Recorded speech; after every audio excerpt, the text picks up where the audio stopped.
সেই মহাপ্রভুর আতুল রাঙা চরণে প্রণাম জানিয়ে আমরা আস্বাদন করছি আমাদের বর্তমান পরিবেশিত লীলা মহাপ্রভুরই এক প্রিয় ভক্তের কথা, যার নাম হলো ভক্ত হরিদাস। আসুন আগে একটু গৌর কথা শুনে নেব, তারপরে আমরা হরিদাসের কথা জানব।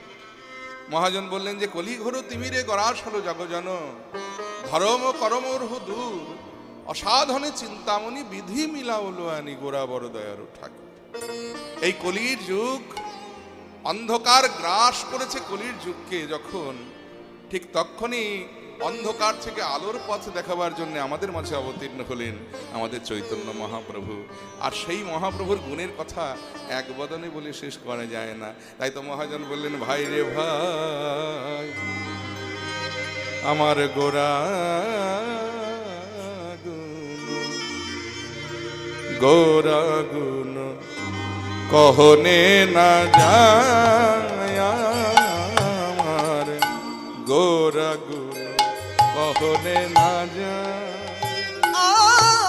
আমার গোরা গুণ কখনে না যায়, আমার গোরা গুণ কহনে না যায়, আমার গোরা গুণ কখনে না যায়, আমার গোরা গুণ কহনে না যায়, গোরা গুণ কহনে না যায়,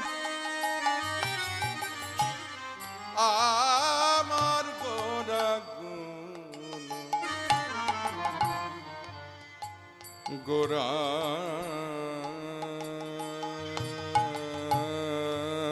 গুণ গোরা গুণ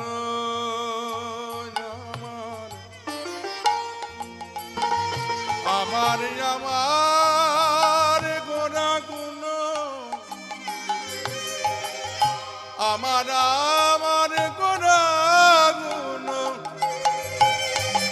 গোরা গুণ গোরা গুণ গোরা গুণ কহনে না যায়, আমার গোরা গুণ কখনে না যায়, আমার গোরা গুণ কহনে না যায়, আমার গোরা গুণ কখনে না যায়। কত শত আনন্দ কত চতুরানন, আগা কত শত আনন, আমার আমার প্রাণ গোরা, আমার আমার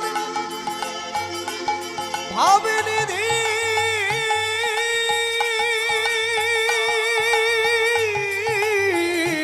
গোরা, আমার আমার আমার আমার রসরাজ প্রাণ গৌর গরি,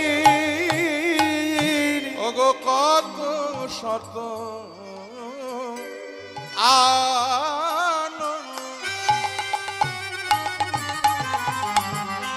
কত চতুরানন, আগা কত শত আনন, আগা কত চতুরানন, তারা বরণিয়া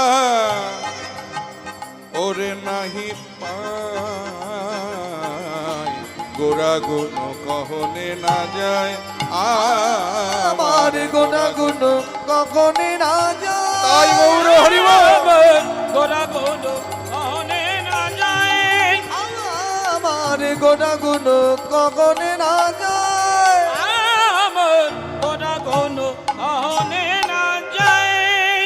গৌরাঙ্গ গুণের কথা এক বদনে বলে শেষ করা যায় না। ব্রহ্মা চতুর্মুখে যার কথা বলে শেষ করতে পারিনি, ভোলানাথ পঞ্চমুখে যার কথা বলে শেষ করতে পারিনি, আমরা এক মুখে কতটুকু বলব? তবে একটু বলার চেষ্টা করি যতটুকু বলতে পারি। যদি প্রথমে তার রূপের কথা বলতে যায় তাহলে বলবো রূপ ছিল তার অনবদ্য, কোটি কামদেব যার রূপ দেখে মূর্ছা যেতেন এমন রূপের উপবান ছিলেন আমার গৌর সুন্দর।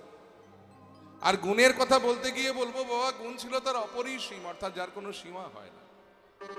আর অবদান যা ছিল অনির্বচনীয়, মানে বদনে বলে শেষ করা যায়। কি দেননি তিনি আমাদের, ভাবুন তো। আজ থেকে প্রায় 538 বছর পূর্বে আমরা যদি নবদ্বীপের মাটিতে ফিরে যাই বাবা, কি ছিল না সেখানে? বড় বড় টোল ছিল, বড় বড় পণ্ডিত ছিল, সেই পণ্ডিতদের পাণ্ডিত্য ছিল, আবার সেই পাণ্ডিত্যের অহংকারও ছিল। অর্থ ছিল, মানুষে মানুষে ঠেকাঠেকি ছিল, কিন্তু একটি বস্তুর অভাব ছিল, যার নাম হলো প্রেম বা ভক্তি। সোজা কথায় নবদ্বীপে একটি প্রদীপ ছিল, সেই প্রদীপে তেল ছিল, তাতে সলতে ছিল, পাশে আগুন ছিল, কিন্তু অগ্নি প্রজ্বলিত করবার মতো কেউ ছিল না। কিন্তু আমার শ্রীকৃষ্ণ চৈতন্য মহাপ্রভুর আবির্ভাবে যেদিন হতেই প্রদীপটিতে অগ্নি প্রজ্বলিত হয়েছিল, আর সেই যে বলা শুরু হলো, জয় নবদ্বীপ ভারত প্রদীপ। আজকে হরিসভায় দাঁড়িয়ে আমরা অহংকার করে, চিৎকার করে, গলা ফাটিয়ে বলতে পারি যে নবদ্বীপ আজকে শুধু ভারতের প্রদীপ নয়, শ্রীধাম নবদ্বীপ আজকে গোটা বিশ্বের প্রদীপ। কি আপনারা সকলে একমত নিশ্চয় আমার সঙ্গে? আজ গোটা বিশ্বের মানুষ কোথায়, আমেরিকা, অস্ট্রেলিয়া, ফ্রান্স, ইংল্যান্ড, কত দেশ বিদেশ হতে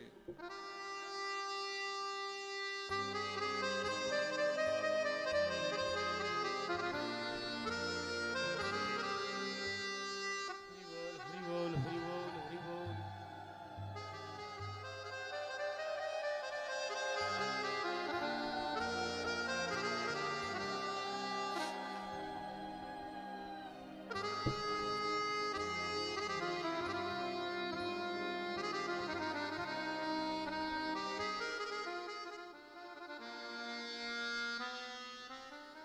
কত দেশ বিদেশ হতে কত অগণিত গৌর ভক্ত দল, তারা দিবানিশি নবদ্বীপের মাটিতে এসে নামের মালা হাতে করে তারা দিনরাত গৌর গৌর গৌর গৌর করছে। কিন্তু দুঃখ লাগে কোথায় জানেন? আমরা যারা এই বাংলার মাটিতে জন্মেছি, আমরা যারা বাঙালি মায়ের সন্তান, আমরা যারা বাংলা ভাষায় কথা বলি, আমরা গর্ব করে, অহংকার করে বলতে পারি যে গৌর আমাদের ভগবান, আমাদের বাঙালির ভগবান। কিন্তু যে গৌর আমাদের এত কিছু দিয়েছেন, আমরা তাকে কি দিতে পেরেছি? কি দেননি তিনি আমাদের, ভাবুন তো। আজ থেকে আনুমানিক 500 বছর পূর্বে আমরা যদি নবদ্বীপের সমাজ ব্যবস্থার দিকে তাকিয়ে থাকি, কোন ব্রাহ্মণ যদি কোনো শূদ্রের ছায়া মারাতো, তাকে গঙ্গা স্নান করে প্রায়শ্চিত্ত করে ঘরে উঠতে হতো। মহাপ্রভুর কি অবদান দেখুন। হরিবাসরে ব্রাহ্মণ শূদ্রের গায়ে গা ঠেকিয়ে কীর্তন শুনছে, শূদ্র ব্রাহ্মণের গায়ে গা ঠেকিয়ে কীর্তন শুনছি। কেউ জিজ্ঞেস করে তুমি কোন জাত? এটা আমার মহাপ্রভুর অবদান। ব্রাহ্মণে চণ্ডালে করে কোলাকুলি, কবে বা ছিল এমন রঙ্গ? কে দেখেছে এমন রঙ্গ? যিনি কোনো জাতের বিচার করেননি, অচণ্ডালে কৃপা করে হরিনাম প্রেম দান করেছেন, যাকে পেয়েছেন তাকেই কোল দিয়েছেন, আর বদন ভরে হরিবোল হরিবোল করেছে। প্রত্যেকটা জীবের দ্বারে দ্বারে গিয়ে তাদের হাতে ধরে পায়ে পড়েই হরিনাম প্রেম দান করেছে। তার কথা এক মুখে বলে শেষ করা যায় না। ব্রহ্মা চতুর্মুখে বলে শেষ করতে পারেনি, ভোলানাথ পঞ্চমুখে বলে শেষ করতে পারেনি, আমরা এক মুখে কতটুকু বলব। পাশাপাশি মহাজন লীলার এক পাশে দাঁড়িয়ে বললেন যে বেদ বিদ্যা সরদর্শন জন, সে যদি আমার গৌরাঙ্গ নাহি ভজে, সে যদি আমার গৌরাঙ্গ নাহি ভজে। বেদ বিদ্যা সরদর্শন জানত, সে যদি আমার গৌরাঙ্গ নাহি ভজে, সে যদি আমার গৌরাঙ্গ নাহি ভজে। ওগো বৃথা তারি অর্থায়ন, তারে লোচন বিহীন জন, ওই দর্পণে অন্ধের কিবা কাজে, ওই দর্পণে অন্ধের কিবা কাজে। তারে আসা যাওয়া বিফল হলো, ওই আসা যাওয়া বিফল হলো। জগতে তারে আসা যাওয়া বিফল হলো। এই জগতে তার আসা যাওয়া বিফল হলো। যে জন আমার গৌর চিন্তা না করিল, জগতে আসা যাওয়া বিফল হলো। আমার গৌর চিন্তা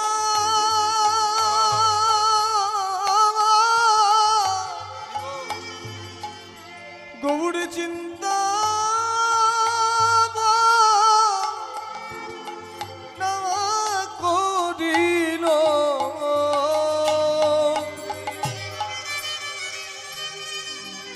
জগতে আসা যাওয়া বিফল হলো। যে জন আমার গৌর চিন্তা না করিল, জগতে আসা যাওয়া তার বিফল হলো। যজন গৌর চিন্তা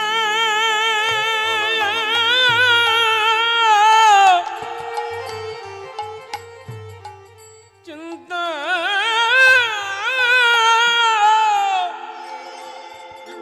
না করিল,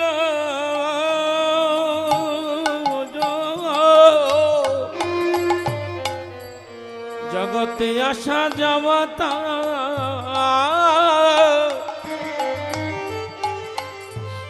বিফল হলো। বেদ পড়েছি, বিদ্যা অর্জন করেছি, পাণ্ডিত্য অর্জন করেছি, কিন্তু গৌর ভজন করি না। অন্ধকে আয়না দিলে যে চোখে দেখে না, আয়না তার কোনো কাজে লাগে গো? তেমনি ওই গৌর প্রেম শূন্য হৃদয়ে বেদ বিদ্যা পাণ্ডিত্য হলো অন্ধের সম্মুখে আয়নার নেই। কোনো কিছু দরকার নেই বাবা, যদি গৌর প্রেম হৃদয়ে থাকে, যদি গৌর প্রেমটা তার হৃদয়ে থাকে, ও বেদ বিদ্যা পাণ্ডিত্য তার কাছে তুচ্ছ। মহাজন বলেছেন যে কিচ্ছু জানার দরকার নেই, যদি গৌর প্রেম করতে পারো, গৌরের সঙ্গে সম্বন্ধ করতে পারো, তাহলেই জগতে আসা যাওয়াটা তোমার সফল। আহা, বেদ বিদ্যা দুহু নাহি জানত, সে যদি আমার গৌরাঙ্গ করে সার, সে যদি আমার গৌরাঙ্গ করে সার। বেদ বিদ্যা দুগুণাগি জানত, সে যদি আমার গৌরাঙ্গ করে সার, সে যদি আমার গৌরাঙ্গ করে সার। ঠাকুর নয়নানন্দেতে ভনে, সেই সে সকলই জানে, সর্বসিদ্ধি করো তলে তার, সর্বসিদ্ধি করো তলে তার।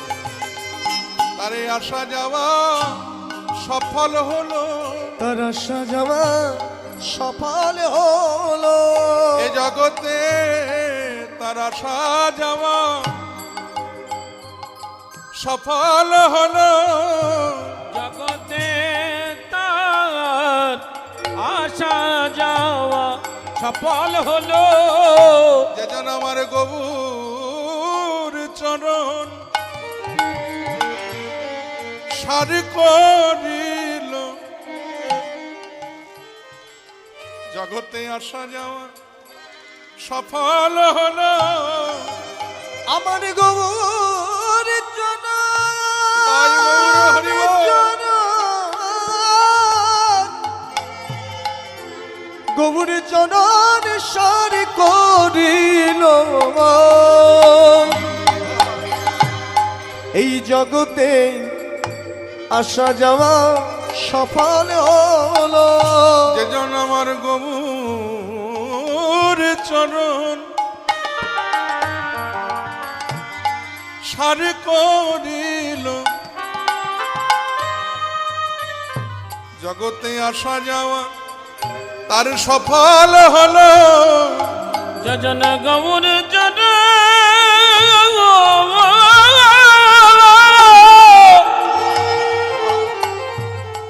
সারে জানিল